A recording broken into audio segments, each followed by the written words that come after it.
বানানেওয়ালা মালিক তিনি দেখতেছেন কাল হাসরের ময়দানে সালাবারে কি জবাব দেবে বল। তার মনে হয়ে গেছে আমি কি এমন খারাপ কাজ করে ফেললাম, আমি আমার বন্ধুর স্ত্রীর হাত ধরে ফেললাম। ঘাবড়ে গেছে, ভয় পেয়ে গেছে, হাতটা সাইরা দৌড়া পাহাড়ের চূড়ায় চলে গেছেন। সাহাবায়ে কেরামরা যখন তাদের গুনাহ হয়ে গেত বেশিরভাগ তারা সব সময় পাহাড়ের চূড়ায় যাইয়া মালিকের দরবারে চোখের পানি ফালাইয়া কান্না করতেন আর দোয়া করতেন। এই সাহাবা রাদিয়াল্লাহু তাআলা আনহু গুনাহ করার সাথে সাথে কেমন গুনাহ হইল, শুধু হাতটা ধরে ফেলছে, শুনছে আল্লাহ তাআলা দেখতেছেন, আল্লাহর সামনে দাঁড়াইতে হবে। এটা শোনার সাথে সাথে হাতটা ফেলে দিয়া পাহাড়ের চূড়ায় চলে গেছে। পাহাড়ের চূড়ায় যাইয়া চোখের পানি ফালাইয়া হাউমাউ করিয়া কান্না করে আল্লাহর কাছে ডাক দে, বলে দয়ার মালিক গুনাহ হয়ে গেছে পার পরিমাণ, এত বড় গুনাহ হয়ে গেছে, আপনার সামনে আমি কোন মুখ লইয়া দাঁড়াইয়া যাইব গো মালিক। আল্লাহ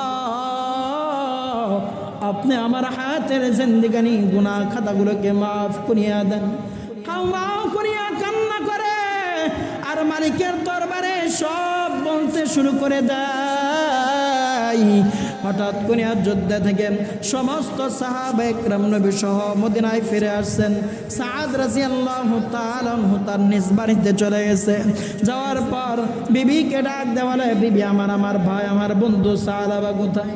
বিবি ডাক দেয়া বলে, স্বামী আমার আপনার ভাই সালাবা দেখেন দৌড়ে পাহাড়ের দিকে চলে গেছে। দৌড়াইতে দৌড়াইতে সাদ রাদিয়াল্লাহু তাআলা আনহু পাহাড়ের চূড়ায় চলে গেছে। তাকাইয়া দেখে সালাবা পাহাড়ের চূড়ায় উপরে উঠা মালিকের দরবারে চোখের পানি ফালাইয়া হাউমাউ করিয়া কান্না করতেছেন।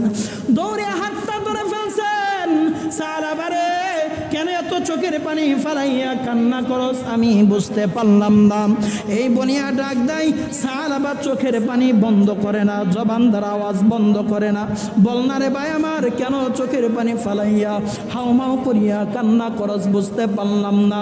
সালাবা ডাক দেয়া বলে, ভাই আমার আমি অনেক বড় গুনাহ করে ফেলছি, এই গুনার খবর যদি মদিনার নবী জানে আমি ওই মদিনার সামনে কোন মুখ লইয়া দাঁড়াইয়া যাইব, মদিনার নবীওয়ালার কাছে আমি কোন চেহারা লইয়া তার সামনে দাঁড়াইব রে ভাই আমার, আমি এখন কি করব বুঝতে পারি না।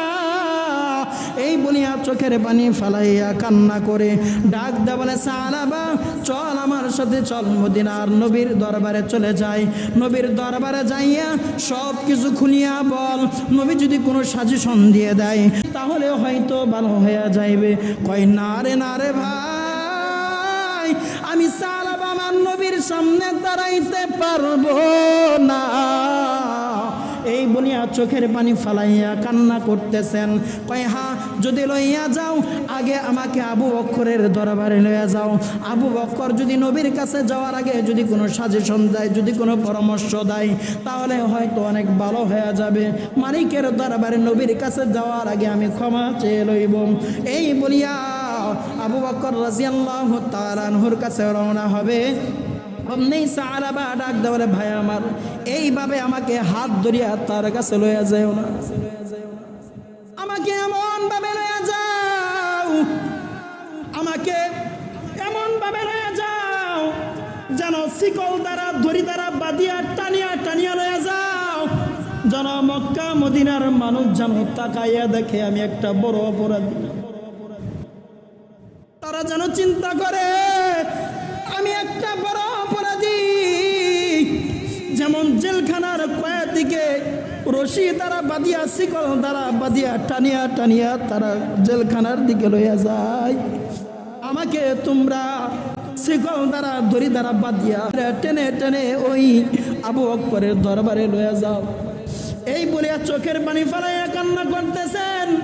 শিকল দ্বারা দড়ি দ্বারা বাঁধছে, টানিয়া লইয়া যাইতেছে। আবু বকরের দরজার সামনে যা ডাক দিছে, ভাই আমার আবু বকর কই রে, দরজাটা খুলে দাও। আবু বকর রাদিয়াল্লাহু তাআলা আনহু দরজা খুলে বাহিরে আসছে। কে রে? কয় ভাই আমি সালাবা আসছি। কয় কি কারণে আসলাম? কয় ডাক দেওয়া ভাই আমার আমি অনেক বড় গুনাহ করে ফেলছি, এই গুনাহ করে ফেলছি। আবু বকর রাদিয়াল্লাহু তাআলা আনহু ডাক দেয়া বলে, এই তোমার গুনার খবর, এই গুনাহ আল্লাহ তাআলা মাফ করে কিনা জানি না, তুমি আল্লাহর কাছে মাফ চাও, কিন্তু আমি আবু বকরের কাছে তোমার কোনো জায়গা নাই। আবু বকর দূর দূর করে তাড়াইয়া দিল, গেল উমর ইবনে খাত্তাবের কাছে। উমরের দরবারে যাইয়া একই কথা পেশ করলেন। উমর দূর দূর করে তাড়াইয়া দিল, দৌড়ে চলে গেল আলীর কাছে। আলীও তাকে তাড়াইয়া দিল। শেষবারের মতো নবীর দরবারে গেছে। নবী ডাক দে বলে, সালাবারে এত বড় গুনাহ করে ফেলছো, তোমার গুনাহ মালিক ক্ষমা করে কিনা আমার জানা নাই। তুমি যাও মাফ চাইতে থাকো, যদি আল্লাহ তাআলা তোমাকে ক্ষমা করে দেয়।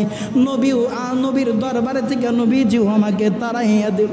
নবীর দরবার থেকে আসতেছিলাম, আমার মেয়ে পাশে দাঁড়ানো ছিল। ডাক দেয়া বলে, বাবা যান, মাদিনাওয়ালা নবীও দূর দূর করে তাড়াইয়া দিল, আবু বকরও তাড়াইয়া দিল, উমরও তাড়াইয়া দিল, আলীও তাড়াইয়া দিল।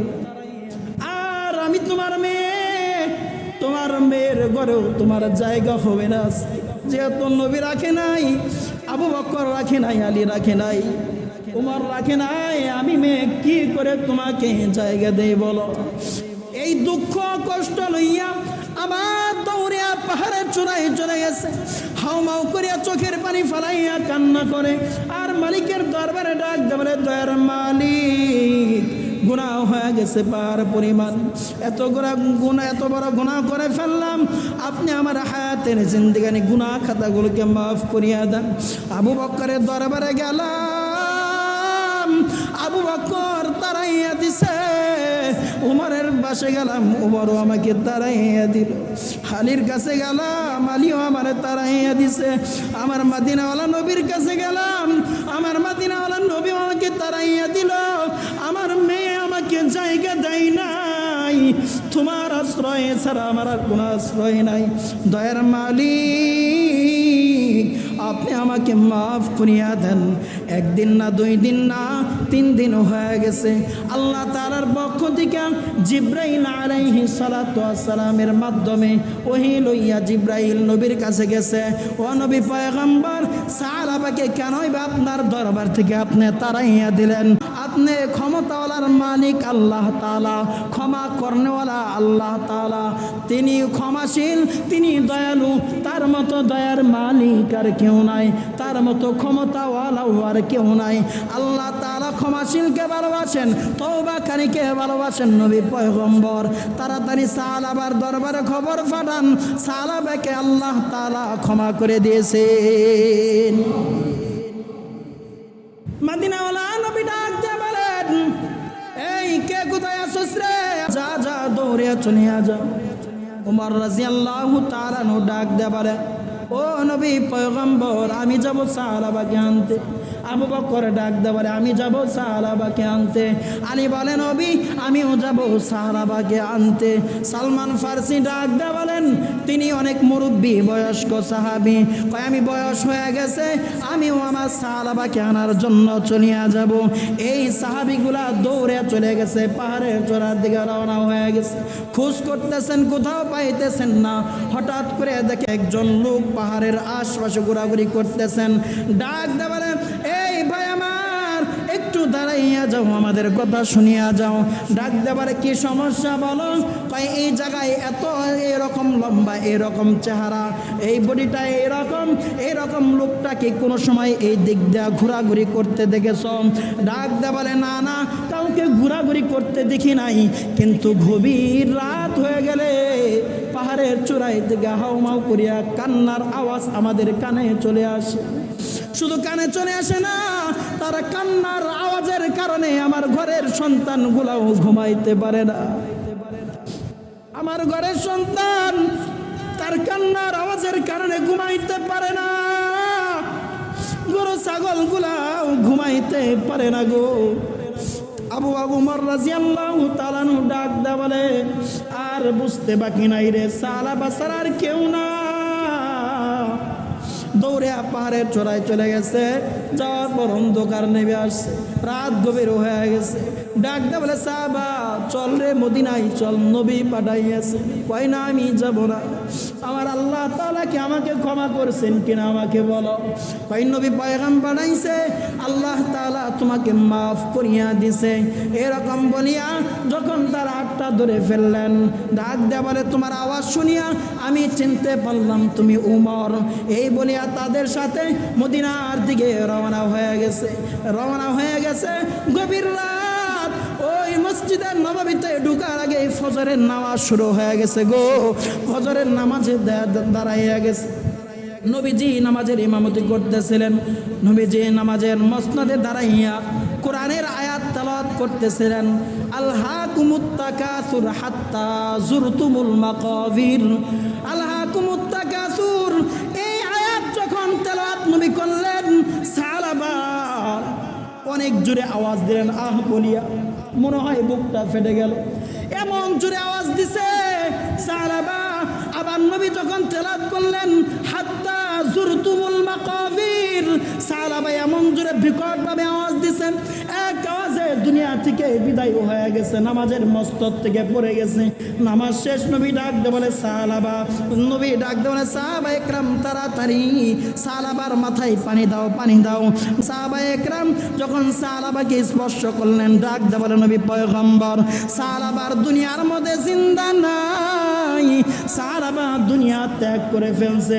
আল্লাহর নবী সাল্লাল্লাহু আলাইহি ওয়াসাল্লাম ডাক দিয়া বলেন, এই সাহাবা একরাম শুনিয়া লও, এই সাহাবার আমি সাহাবার নিজে আমি গোসল করাইব, শুধু গোসল নয় তার জানাজার ইমামতিও আমি নবী করব। জোরে বলেন না সুবহানাল্লাহ। শুধু নারীর হাত ধরে ফেলছে, জিনা করে ফেলেছে, হাতের জিনা হয়ে গেছে। আর কত যুবক ভাই অঙ্গ প্রত্যঙ্গ আর গুনাহ করে ফেলছে, বৃদ্ধ বাবা গুনাহ করে ফেলছে, আজ পর্যন্ত তওবা কপালে জুড়ে নাই। আর তিনি শুধু হাত ধরছে, কি ধরছে? হাত ধরছে। এই হাত ধরাধরি এই দুনিয়ার মধ্যে অসংখ্য এভেলেবল, ঠিক কিনা? এই হাত ধরাধরি দুনিয়ার মধ্যে এটা একটা জায়েজের মতো হয়ে গেছে। তারা মনে করছে এটা সিম্পল বিষয়, হাত ধরলে তাই কি হয়, এটা সিম্পল বিষয় মনে করছে। আর সাহাবা শয়তানের ধোঁকায় পড়ে হাত ধরছে, শয়তানের ধোঁকায় পড়ে হাত ধরছে। হ্যাঁ, মালিকের কাছে তওবা করছে, মাফ করেছে, জান কবজ হয়ে গেছে। নবী তাকে গোসল করাইছেন এবং জানাজার নামাজ পড়াইছে। লাশ লইয়া যখন সাহাবা একরাম যখন জানাজার প্রস্তুতি নেওয়ার জন্য লাশ নিয়ে যাইতেছিলেন, মাঠের দিকে, মাঠে লাশ লইয়া চলে গেছে। নবীজি বুড়ি আঙ্গুলে ভর দিয়া ওই লাশের কাছে যাইতেছেন জানাজার নামাজ পড়াতে। কিসের মধ্যে ভর দিয়া? বুড়ি আঙ্গুলে এভাবে ডেউতে যাইতেছে। সাহাবা একরাম জিজ্ঞাসা করলেন, ইয়া রাসূলুল্লাহ, আপনি এত বড় মাঠ, এত জায়গা, আপনি লগের বুড়ির মধ্যে আপনি ভর দিয়া কেন আপনি জানাজার দিকে রওনা হইতেছেন? আমি দেখতে পাইলাম এই মাঠ ভর্তি ফেরেশতা জানাজার মসনদে দাঁড়াইয়া গেছে। জোরে বলেন না সুবহানাল্লাহ। ফেরেশতা দাঁড়াইয়া গেছে, ফেরেশতা। এই জন্য আমি যে পাও ফালাবো, এই পাও ফালানোর জায়গাটা আমি পাইতেছিলাম। তওবা করছে, দামি হয়ে গেছে, তওবা মিল্লাত দামি হয়ে গেল।